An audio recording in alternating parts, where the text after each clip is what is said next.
इस Redmi Note 9 का problem है कि इसका कस्टमर ने खुद ही खोलने के लिए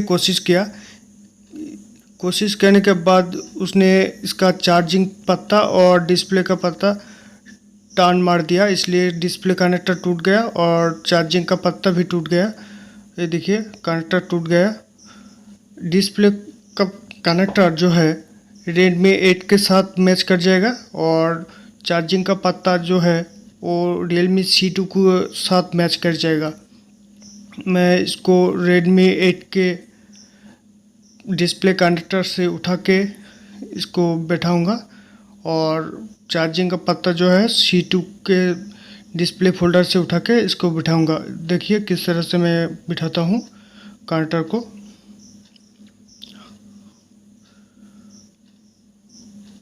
मैं इसको उठा लिया। डैमेज कनेक्टर को जो टूटा है उस कनेक्टर को उठा लिया और नया वाला जो Redmi 8 के फोल्डर पे लगा हुआ था उसको उठा के यहाँ पर फिटिंग कर दिया। ये देखिए इसके बाद चार्जिंग का पत्ता इसको भी उठा लूँगी। उठा के Realme C2 का डिस्प्ले फोल्डर का जो कनेक्टर है वहाँ से इसको उठा के लगा लूँगी। ये देखिए मैंने उठा लिया। इसके बाद मैं इस कनेक्टर को फिटिंग कर दूँगी। ये बन गया। ये देखिए बहुत अच्छी तरह से बन गया, कोई प्रॉब्लम नहीं आएगा। अब मैं इसको चेक कर लेता हूँ लगा के।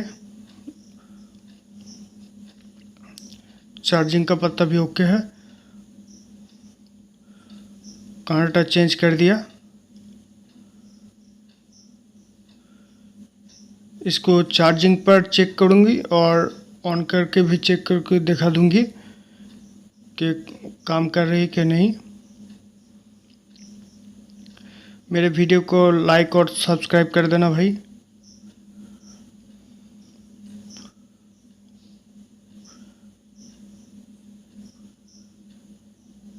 मैं ऑन करके दिखा देती हूँ।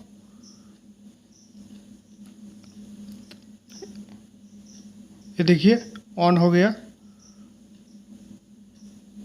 चलो अब फिटिंग कर लेते हैं बॉडी को। मेरे चैनल को लाइक और सब्सक्राइब कर देना। मैंने फिटिंग कर लिया। इसके बाद इसके ऊपर कवर को भी लगा लूँगी।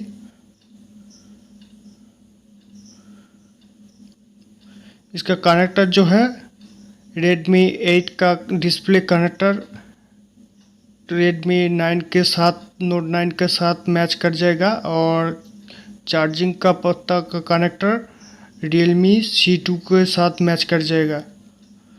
ये देखिए बन गया।